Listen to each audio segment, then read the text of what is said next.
All right, I would like to bring to you a story out of New York State that involves the sports team, the Buffalo Bills, as well as current governor of New York, Kathy Hochul.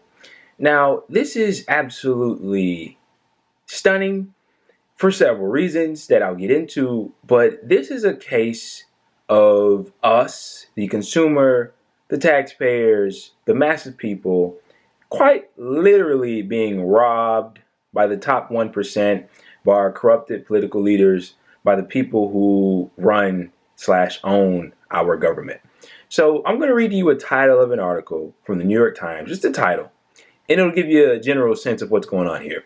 So the title is the following: New York State officials have reached a deal to use $850 million in public funds to help the Buffalo Bills build a new $1.4 billion stadium adjacent to its current home. It would be the largest taxpayer contribution ever for a pro football facility. Now, what I want to do is I want to give you a little bit of insight. So this is from the New York Post. Governor Hochul's giveaway for the rich leaves a nearly $1 billion Buffalo bill for taxpayers. And the article goes as follows. After weeks of closed-door negotiations with the billionaire owners of the Buffalo Bills and Erie County officials, Governor Kathy Hochul is sticking New York taxpayers with a record $850 million in subsidies for a new $1.4 billion football stadium. The scheme creates a new state entity, the Erie County Stadium Corp, that will lease the arena to the Bills while being on the hook for millions in yearly upkeep, maintenance, and repairs. It's a ridiculous giveaway to a wealthy and successful sports franchise that likely wasn't going to leave the area. Hochul is kicking in $600 million from state coffers, while fiscally anemic Erie County will use $75 million from a current surplus and borrow $175 million to cover the rest of its share. Talk about kicking the football down the proverbial road. Now, I'm not finished. I'm not finished just yet. So that's one side of the story. There's several sides, and we'll get through all sides. But that's the crux of what's going on here. Now, check this out. This is from CNY Central. Hochul's proposed New York State budget cuts children and family services funding by $800 million. You can't make this up. This says the following. New York State Governor Kathy Hochul's $216 billion proposed budget is under legislative review by the Senate and Assembly right now, and in the next week or so, the Senate will vote to enact it. Check this out. Just stay with me here. $12.5 billion is set to go to all of those organizations, pending legislative approval. But the Office of Children and Family Services is looking at an $800 million cut in funding this budget cycle. In the 2021-2022 OCFS received $4.5 billion. Now the cut would bring them down to $3.7 billion. That office oversees and reviews DSS and CPS agencies across New York. Do you understand what's happening? $850 of taxpayer money goes to the new football stadium that they don't need, but that's where it's going to go. At the same time, $800 million is going to get taken away, cut, stripped out of the Office of Children and Family Services.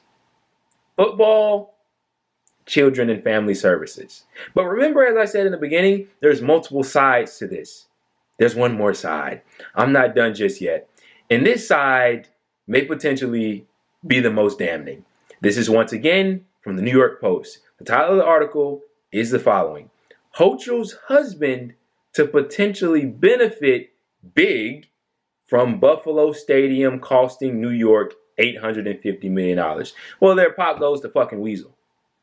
There it is. I'll just read you a little bit of this. The $850 million taxpayer-funded deal to build a $1.4 billion stadium for the Buffalo Bills is not only a touchdown for upstate fans of star quarterback Josh Allen, it's also a big win for the firm of Governor Kathy Hochul's husband. Bill Hochul is a senior vice president and general counsel for Delaware North, the major food concessionaire at the Buffalo Bills' current Highmark Stadium. Delaware North and its employees stand to benefit from another 30 years of work at the new stadium, assuming the Buffalo-based firm keeps the concession. Amazing. Amazing. So he owns a concessionaire that has home in that new stadium that's being built, that she just allowed to happen. Of course, with the taxpayers getting robbed in the process, while also cutting funding from the Office of Children and Family Services. This right here, ladies and gentlemen, is a perfect encapsulation of how this current economic system works. And the system that I'm referring to is indeed capitalism. This is how it's how it works. This is how it's always worked. This is how it's always gonna work. What is profitable? What makes us money? And when I say us, don't get confused. I don't mean me and you.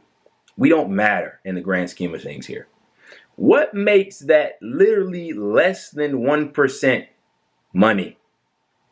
It damn sure isn't giving funding to the Office of Children and Family Services. That doesn't make them any dough. But guess what does? A brand new football stadium that cost over $1 billion. Yeah. That makes them money. So, well, if we're faced with the decision, do we build the stadium or do we give funding to not just the children and the families? I mean, give New Yorkers health care. Give them subsidies of their own. I mean, there's so many different things you can provide for these people with their own tax money that they pay instead of giving these breaks to billionaires to further enrich themselves. But they're faced with a decision, and under our current economic system, the answer is always, well, what makes us more profit? Obviously, building the football stadium. This right here, man, this story, when I saw it, I was disgusted. I mean, it's so immensely displeasing, but at the same time, this is a perfect example of what we're living through. You know, I mean, it's wow, words, I can't really put into words how this makes me feel. And I'm sure many other people that are, getting keen on this story, especially native New Yorkers, feel the same way, if not much worse. And this is a Democratic governor. New York is a Democratic state. It's a blue state. I mean, I say that for all the people that may be under the impression that whatever political party one is aligned with these days, especially, means something. Not really. Maybe, just maybe, if we had a system where profit, especially for the very few, wasn't the top priority, these things wouldn't happen. Just a thought.